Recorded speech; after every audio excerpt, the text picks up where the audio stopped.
Have you ever felt like your entire world was turned upside down by a single decision, one you had no control over? Picture this, a family gathering, laughter echoing through the room, only to be shattered by the reading of a will that changes everything.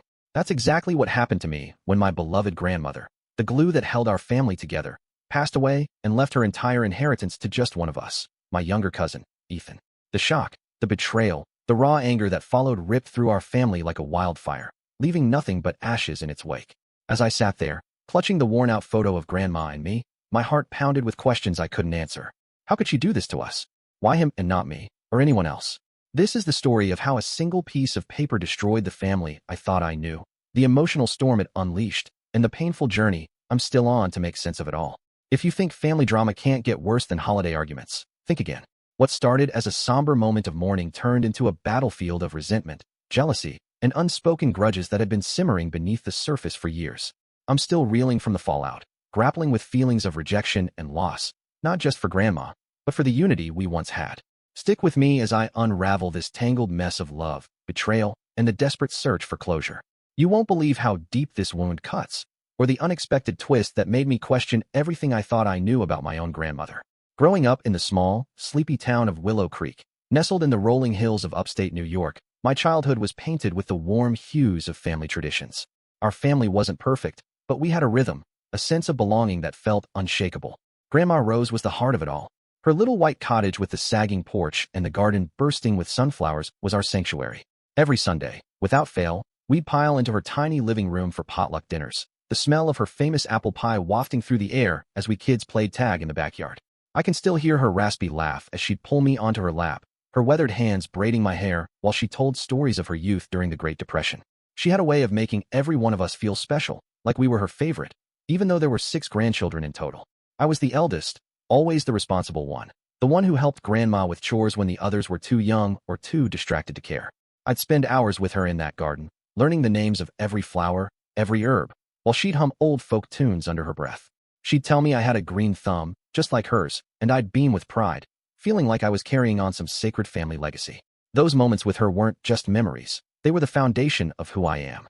I looked up to her not just as a grandmother, but as a mentor, a confidant, someone who saw me when I felt invisible in a family full of louder, more demanding personalities. Grandma wasn't rich in the traditional sense, but her inheritance meant everything to us. It wasn't just about money. It was her legacy, her life's work. She'd saved every penny from her late husband's pension and her own small business selling homemade jams at the local farmer's market. There was also the cottage itself, a modest but cherished piece of property that held decades of our family's history. We all assumed, without ever really discussing it, that her estate would be split evenly among her 3 children, my mom, my uncle, and my aunt, and maybe even trickled down to us grandkids in some small way. It wasn't greed. It was just the unspoken expectation that Grandma's love, which she'd always spread so generously, would be reflected in her final wishes. When Grandma passed away last fall, just after her 87th birthday, the grief hit me like a tidal wave. I was 28, living in a cramped apartment in Albany, working a dead-end job at a local diner while trying to save up for community college. Losing her felt like losing a piece of my soul. I'd visit her less often in her final years, something I'll always regret, but every time I did, she'd light up, calling me her little helper, like I was still that gangly 10-year-old trailing behind her with a watering can. Her funeral was a blur of tears and whispered condolences, held in the same church where she'd married Grandpa over 60 years ago. I remember standing by her grave, the crisp October air biting at my cheeks, promising myself I'd honor her memory by being the kind of person she believed I could be. A week after the funeral, we gathered at the cottage for the reading of her will. It was a somber affair, all of us squeezed into her tiny dining room, the air thick with the scent of old wood and lingering grief. My mom sat beside me, her hands fidgeting nervously in her lap, while my cousins, aunts, and uncles murmured quietly among themselves. Ethan, the youngest cousin at 16, slouched in a corner, his headphones on, seemingly oblivious to the weight of the moment. I barely paid him any attention. My mind was lost in memories of Grandma's smile, her gentle scolding when I'd forget to weed the garden properly. The lawyer, a stern-looking man in a cheap suit, cleared his throat and began to read. At first, it was all standard, small bequests to local charities, a few personal items gifted to each of her children. My mom got Grandma's antique sewing machine, something she'd always cherished. My uncle received Grandpa's old pocket watch, and my aunt was given a set of porcelain figurines Grandma had collected over the years. I listened, waiting for the part about the cottage and the savings, my heart heavy but hopeful. Then came the bombshell. The lawyer's voice grew slower, almost hesitant, as he read. To my grandson, Ethan James Carter, I leave the entirety of my remaining estate, including my home at 42, Willow Lane, and all financial assets, to be held in trust until he reaches the age of 18. The room went silent, the kind of silence that feels like it's suffocating you. My jaw dropped, my mind racing to process what I'd just heard. Ethan, the kid who barely spoke to Grandma, who spent most family gatherings glued to his phone, who hadn't lifted a finger to help her in years. I glanced at him, expecting confusion or shock, but he just sat there, headphones still on, looking mildly surprised as my uncle nudged him to pay attention. My mom's grip on my hand tightened, her face pale, while my aunt let out a sharp gasp. The air crackled with unspoken questions, resentment bubbling up like a storm about to break. I felt a hot surge of anger mixed with a deep, aching hurt. How could Grandma do this? I'd spent years by her side, tending to her garden, listening to her stories, being there when she needed someone to talk to after Grandpa died. I wasn't expecting a fortune, but I thought, naively, I guess, that she'd at least acknowledge the bond we shared. Instead, it felt like a slap in the face, a rejection of everything I thought I meant to her. My chest tightened, and I fought back tears, not wanting to break down in front of everyone. But inside, I was screaming. Why Ethan? What had he done to deserve this? The room erupted into chaos shortly after. My aunt started arguing with the lawyer, demanding to know if there was a mistake, while my uncle muttered bitterly about how Ethan didn't even care about Grandma. My mom stayed quiet, but I could see the hurt in her eyes, the way her shoulders slumped as if the weight of this betrayal was physically crushing her. I wanted to say something, to demand answers, but I couldn't find my voice. All I could do was sit there, staring at the faded floral tablecloth, feeling like the ground beneath me had vanished. That night, I drove back to my apartment in Albany, the 2-hour trip a blur of tears and racing thoughts. I kept replaying every memory I had with Grandma, searching for clues, for some hint that I'd missed something. Had I disappointed her somehow? Was there a moment I'd overlooked? A reason she'd chosen Ethan over the rest of us? I thought about the last time I saw her, just a month before she passed. She'd been frail, her hands trembling as she handed me a jar of her homemade strawberry jam. For my little helper, she'd said with a weak smile. I'd hugged her tight, promising to visit soon, but life got in the way, and I never did. Was that it? Did she feel abandoned by me in her final days?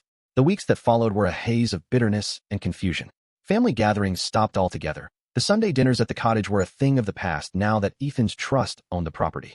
My mom barely spoke to my uncle or aunt, each of them nursing their own grudges. I tried reaching out to Ethan, hoping for some kind of explanation, but he just shrugged, saying he didn't know why Grandma picked him either. His indifference only fueled my anger. Did he even realize what this meant to the rest of us? Did he care that our family was falling apart because of this? I started obsessing over the will, wondering if there was a way to contest it. I spent hours online, reading about inheritance laws, even considering hiring a lawyer with money I didn't have. But deep down, I knew it was futile. Grandma's wishes were clear, and as much as it hurt, I couldn't deny her right to make that choice. Still, the rejection gnawed at me, eating away at the love I'd felt for her. I stopped visiting her grave, unable to face the headstone without feeling a mix of longing and betrayal. The woman I'd idolized, who'd shaped so much of who I am, had left me with nothing but questions and pain. As winter turned to spring, I tried to move on, focusing on my job at the diner and saving for school. But every quiet moment brought the hurt rushing back. I'd see sunflowers at the grocery store and feel a pang in my chest, remembering Grandma's garden. I'd hear an old folk song on the radio and be transported back to those lazy afternoons with her, only to crash into the reality of her decision. I felt like I was grieving twice, once for her death, and again for the loss of the relationship I thought we had. Then came the unexpected twist that turned everything on its head. One rainy afternoon, as I was cleaning out my closet, I found an old shoebox tucked behind a pile of winter coats.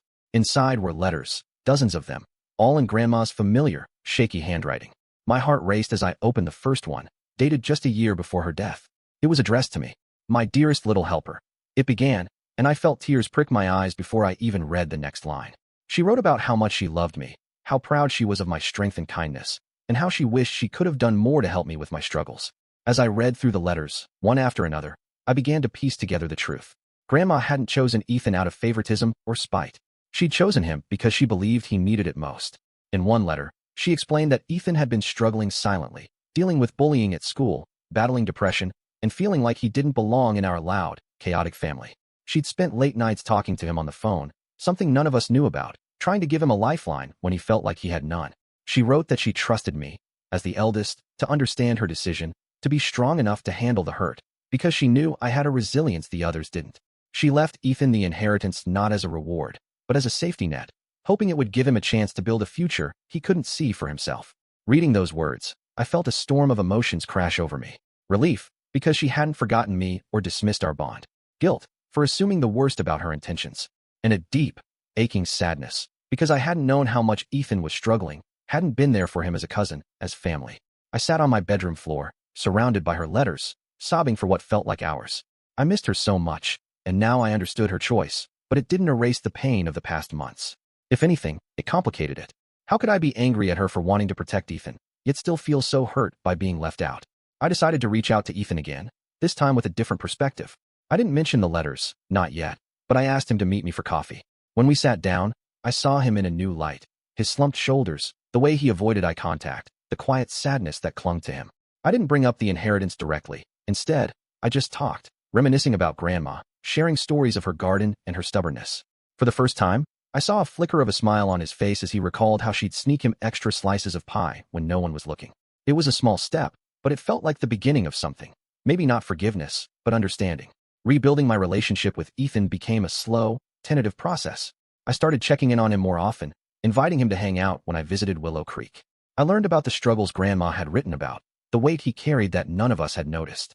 It wasn't easy. There were still moments of resentment, flashes of anger when I'd think about the cottage that should have been a shared family space, now sitting empty under his name. But I tried to focus on what Grandma wanted, for us to be there for each other, even when it hurt. As for the rest of the family, the rift remained. My mom and my aunt still barely spoke, each blaming the other for not noticing Grandma's intentions sooner.